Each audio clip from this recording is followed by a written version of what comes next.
So they sit there and they have those conversations with them and they listen. One of the first things they ask them is, what's the most stressful part about this move for you?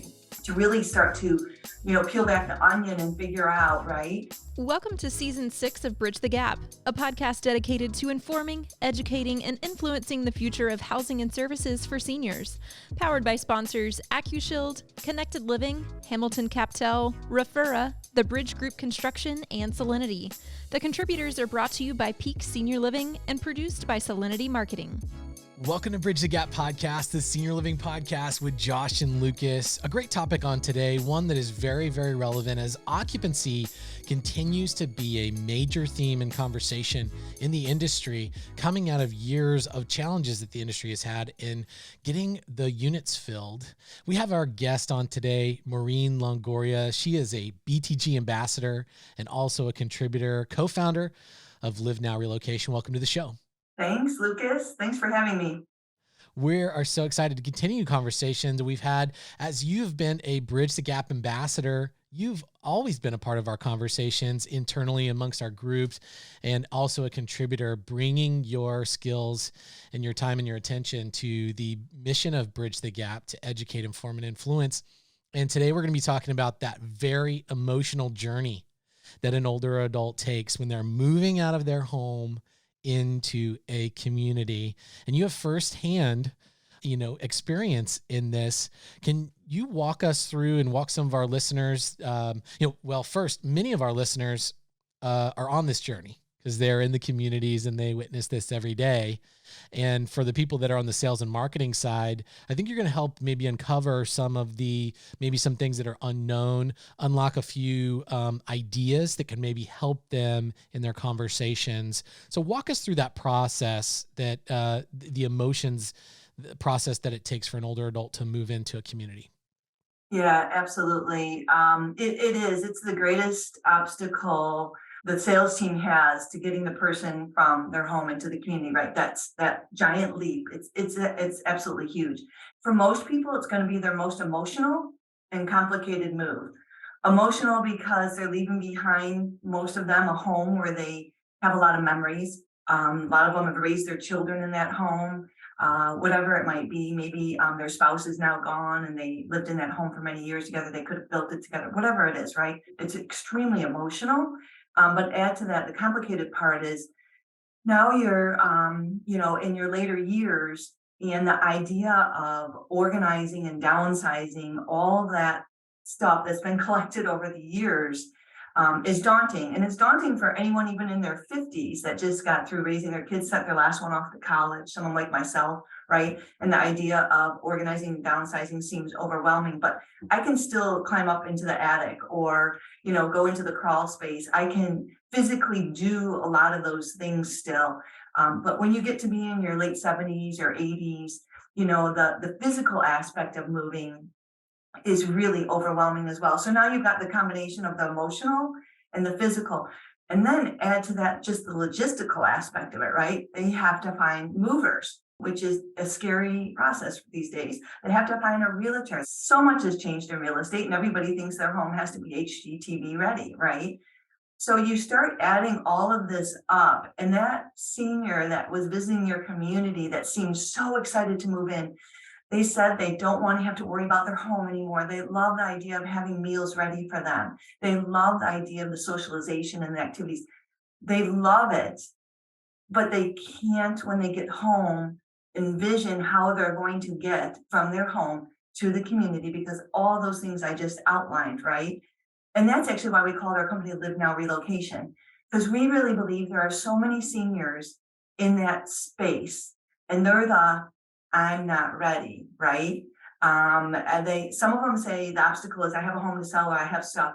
But Julie Podowitz did a survey, 150 sales leaders, saying what are the biggest objections you hear? 83% of the time they hear I'm not ready. Well, that I'm not ready means exactly what I just described. They don't know how they're going to do all that and get to the community. So we call the company Live Now because we really believe that so many of those people could be living their best lives in that community, but they don't know how to get themselves from their home to the community. Now, there is one person that plays a big role in that, and that is the adult children. a lot of times those seniors really lean into their adult children to help them with that process. But their adult children are people like me as well, dual career, right? Kids, they're busy, and they're wondering how they're supposed to help their parent manage this process as well. So this is the dilemma that we've come to solve for the senior living communities and those sales teams, is helping them through that transition. Well, Maureen, you've done a really good job kind of identifying, this huge, I guess you would say, strain, this problem, this physical, this emotional, this logistical challenge of getting people transitioned from home or the place that they're living into a senior community, whatever that community may look like. But for the people that kind of get stuck in the middle, I put myself kind of in the role of these frontline community members who get the inbound call, let's just call it the distress call from that adult son or daughter. They don't really oftentimes even know where to begin. They just know they have to begin this process. Can you give some practical takeaways of how you take this potentially emotional, chaotic, logistical challenge? How can we take some practical steps to begin to organize that, to organize a smooth and orderly transition into a community? Yeah, the first step is to provide resources to them, because you're right, Josh, the adult child, it could be they're helping the independent living parent or the memory care or the assisted living, right? And the adult child is that person that's often involved. And you're right, some of them don't even live near their parents. And now they have to find all these resources. They have to find a mover. They have to find a senior move manager. They have to find a realtor.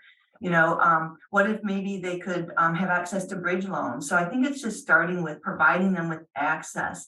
Oftentimes in those situations, if they had a bridge loan, they could get mom or dad settled, and then they can deal on the back end with getting the house organized and downsized and on the market and things like that. So I think the best thing to do for those adult children is to let them know that you will be providing them with the resources to be able to manage through this process. There's also the emotional part of it, the things that people don't talk about that really do hinder the process. And that's a lot of times when the kids are involved and the parent is moving, the parent can't let go and move forward because of a lot of the stuff that they have that are tied to memories, right? And that might be china or silver, or, it could be a woodworking room. It's the dining room table, you know what I mean? And so a lot of times if parents are asking the children, do you want to take this?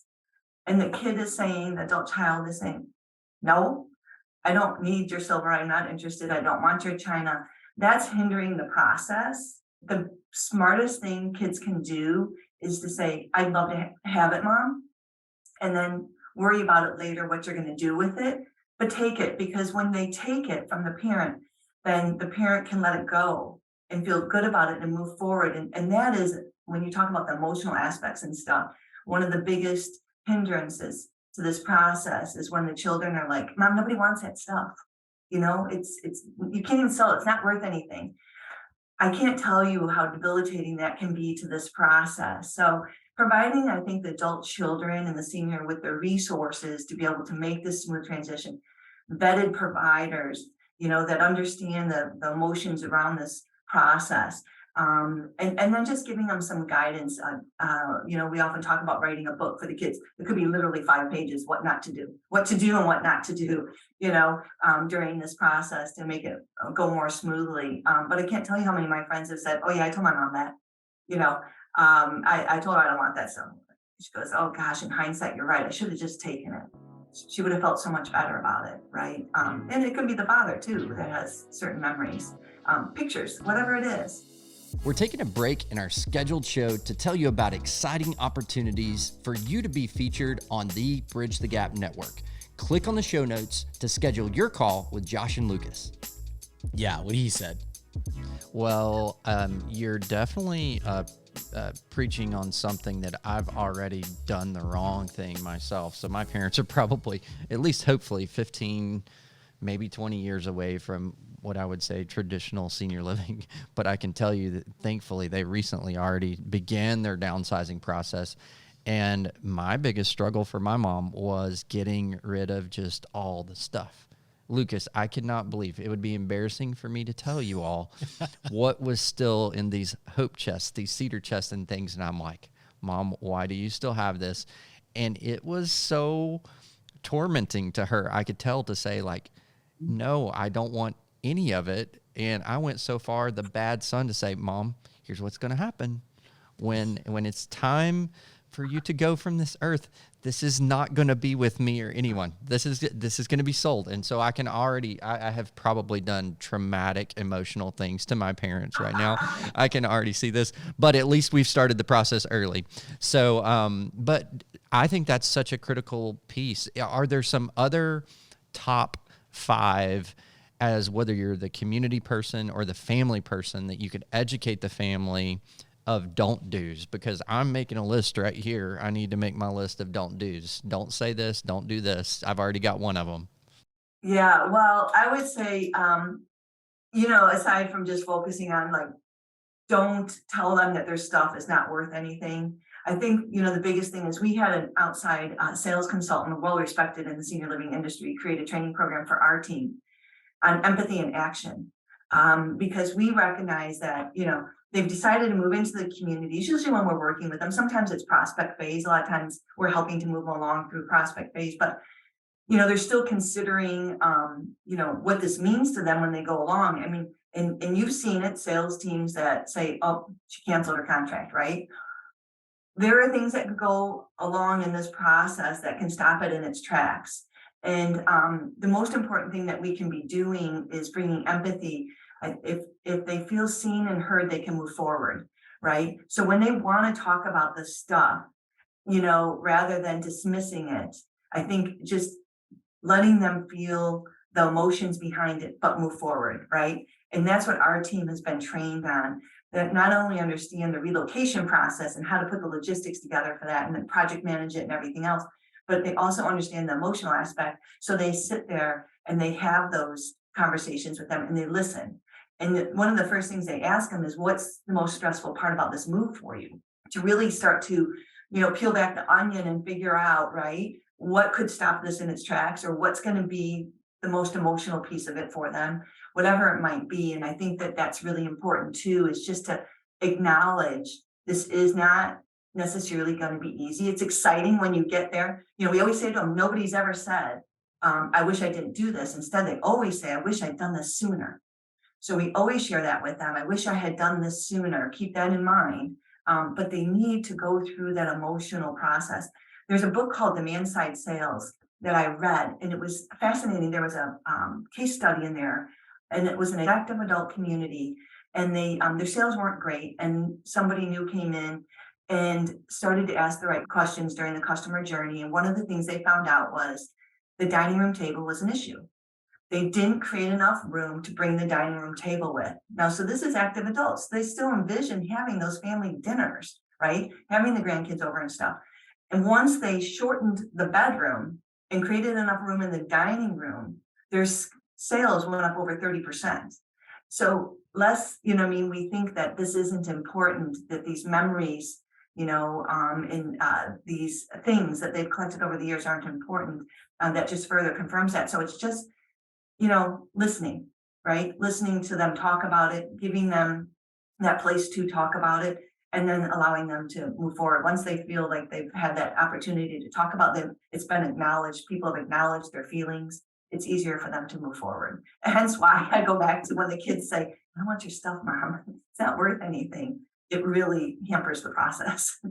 Well, that's a huge note to self. And, I'm just sitting here thinking about, it seems like the complexity of transitions have really grown in senior living for so many factors, even from the last 17 years that I've been in this industry. I feel like not only has the type of senior living community products and services gotten so much wider, there's so much more to choose from, but, also the demographic that is now beginning to move into senior living, this boomer generation that we're starting to see enter, it is so much different, that has created a lot of the complexity. And we've talked about this a little bit before, that greatest generation, like my grandparents, they kind of lived in the same place. There was a very much, wasn't exposed to a lot of technology, didn't even travel a lot, prepared for the moment they were going to retire and then start to slow down. You compare and contrast that to my parents, moving all over the place, traveling the world, exposed to everything at their fingertips.